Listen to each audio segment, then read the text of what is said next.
Well, hello everybody. Aaron Fitt here, along with Florida State coach Link Jarrett, having a little preseason conversation about the Seminoles, about the college baseball series, a Globe Life Field.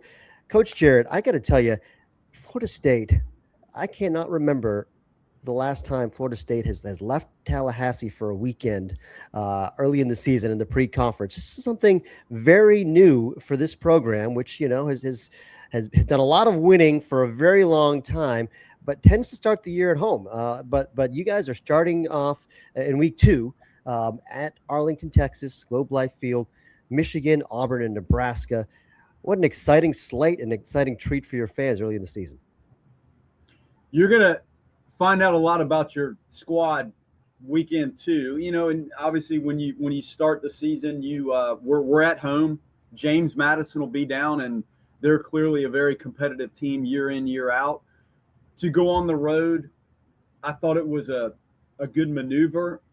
We actually went to Greenville, South Carolina, and played in the Greenville Drive Stadium a few years ago. I do like to find the right spot to go take the team. I do think a tournament setting creates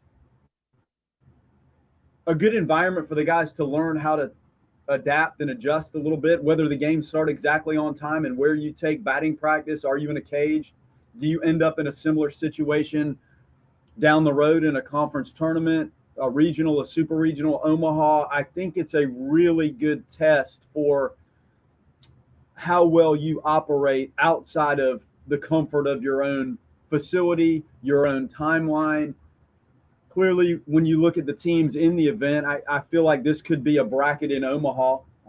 All the teams have been there, but you look at Michigan, you look at Auburn, you look at Nebraska, us, I think gives you a pretty good group of horsepower programs that have performed. And, the venue, you have an indoor space, so the weather's not going to be a factor. I actually was talking to Mitch.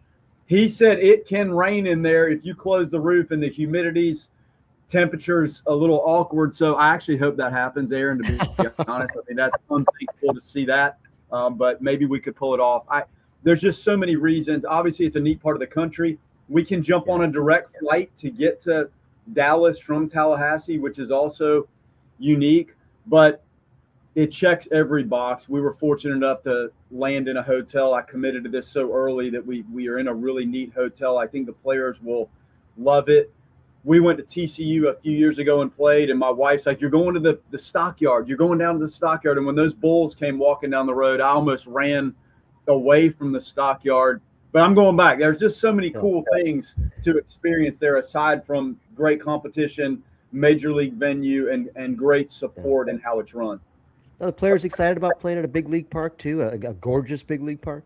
Aaron, no doubt about it. No doubt. I think anytime they get to play in the place they really envision their baseball career culminating in that world, I do think it's an exciting experience for them just in that weekend. And then, a taste of what they hope is to come. And I do talk about it a lot in our recruiting. We talk about these trips, and we're going back in 2028. And I think coming in the ACC schedule, and then you throw in Florida 3 times and JU 3 times and Stetson and Mercer and South Florida and North Florida and all the other teams that we play, this is just another feather in our cap for building a schedule and presenting something that's really cool from a recruiting standpoint. Well, let's talk about the 2026 Seminoles. Obviously, some big shoes to fill. I think you guys lost 11 drafted players, if I'm not mistaken. A lot of talent on last year's club, but boy, you got some really cool pieces back. Obviously, Miles Bailey comes immediately to mind after what he did as a freshman. Hunter Carnes, excited to see what he can do in year two. When you look at the group of returnees, I know Cal Fisher's another one that maybe flies under the radar a little bit, but is a really good player. But who's really caught your eye this offseason as far as a returnee that looks ready to take that next jump? Well, Miles, how he progressed throughout the course of his freshman year. I've had a handful of freshman All-Americans. I don't know that I've had any that made the incremental, consistent progressions throughout the course of the year. And I think by the time the season ended last year, was as dangerous as any hitter in college baseball, quite frankly. Didn't get off to a great start, but by the end, my goodness, Aaron, it was complete. The pitch selection got better. The power speaks for itself. I think there's more to come. So that level of experience, talent, you hope the maturity equates to even a more consistent season for him. And he's a draft eligible sophomore. So is Hunter Carnes. So you do have that hanging over them. And I know the players think a lot about it. There's a lot at stake for them. And they saw it with the players that went through the program last year and all the drafts. Fisher is a good baseball player. He could play any infield position. Had some big hits for us in the postseason. Really figured out how to play shortstop and was kind of stuck as a freshman. I think in some cases, in different rosters, he would have played for us as a freshman. But when you had essentially a major leaguer playing third base, you had the National Player of the Year at shortstop, and Farrow ended up playing a beautiful second base. It's hard to crack that as a freshman. So I think learning from that experience made him more prepared last year, and then you hope the application and the execution and a little more consistency with pitch selection propels him into a really good junior year. Carnes quietly goes about his business. Again, as a freshman, thrust into pretty heavy workload. He's going to be better for it.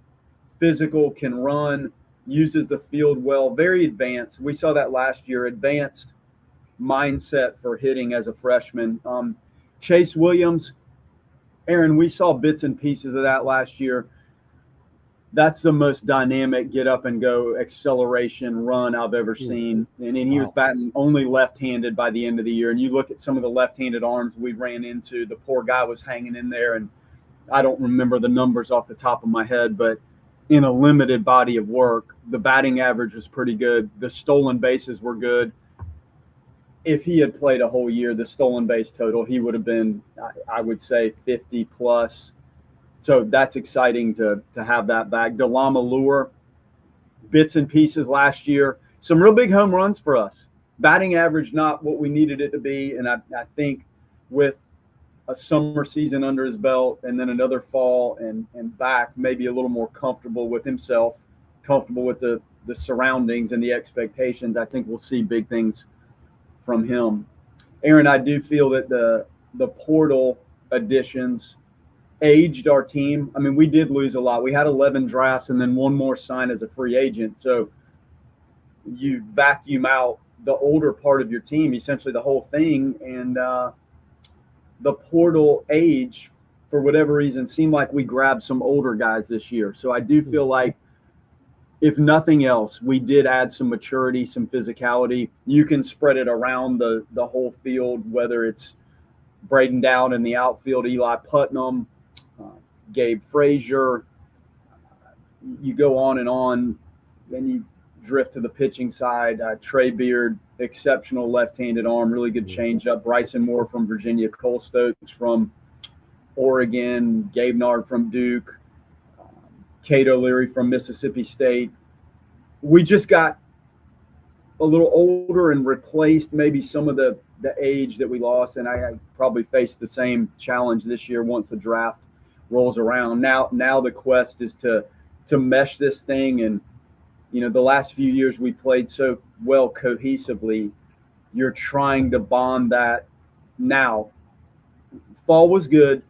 The preseason, as you try to assign more consistent roles, pitching staff roles, and try to hone in on some specific positions you feel like these guys need to play. That's where we are right now. I'm excited about it. The freshmen that we have, John Stutzer, Kelvin Polino, probably stand out more than anything. Just dynamic. Stutzer actually in the bucket of Chase Williams' speed, and he could play the infield or go to the outfield. Kelvin Polino, advanced right-handed hitter. So those guys are going to factor in some way, somehow. You always need to have that good core nucleus of freshmen. And then, as they age, you end up with guys that have sustained programmatic feel and success over the long haul versus maybe as heavy on the portal side. So it's important to have that mix. It seems like you guys have struck that balance really well year over year with, we talked about the Carnes-Bailey group and Fisher and, the group before them. It just feels like each year you've got that core group that comes back that you can then build around with the portal. But boy, I do love what you did in the portal this year. And last question for you here. Not easy to replace a Jamie Harden and Joey Vellini in the rotation. We talked about all the position players, of course, that you lost, but I mean, my gosh, that's an incredible 1-2 punch. But you have Wes Mendez now, who seems like is ready to make that jump either to the front of the rotation or Saturday. I don't know how that's going to shake out with him and Beard, but again, it seems like you've got a really good 1-2 punch of lefties with potentially Bryson Moore as a right-hander in there as well. That if he's healthy, what he's capable of, you got to be pretty excited about that rotation. No, I am. We went into it last year with 3 weekend starters that essentially kind of pitched the whole year, and then Crest was throwing on Tuesdays till he went down. So, and we never had Leiter. So you throw, you throw Cam Leiter back into that, and we were equipped like I hadn't been equipped before. But that's part of it. Everyone battles the arm stuff industry wide. It's not just us. It's industry wide. But you do have Mendez, who has good experience now. Beard has good experience. Moore has good experience. Johnny Abraham has been with us and has pitched in Omaha, started a game in Omaha. Peyton Manka, another big lefty that has been with us. So I do like where we're headed. I feel like the age, the experience, it's not just the experience with us. I do think there is just the body of work experience that does help these guys. And I think our pitching staff is on the front lines with just raw experience, which you can't argue with that. That definitely helps. It seems like a really well put together roster. It's going to be another very fun Florida State team to watch. Last year, you certainly were at the end of the year and going to that super regional across the country and giving Oregon State all they can handle. That was great theater. Can't wait to see what you guys have in store for an encore here. Seminoles have their eyes set on Omaha again, as they always do down in Tallahassee. Coach, good luck getting these guys ready for the year, and thanks for your time. Hey, Aaron, thanks for all you do for college baseball, man. You push this thing forward for all of us. I appreciate it. I appreciate you. Thanks, everybody, for watching. We'll see you down the road, and we'll see you at the College Baseball Series at Globe Life Field.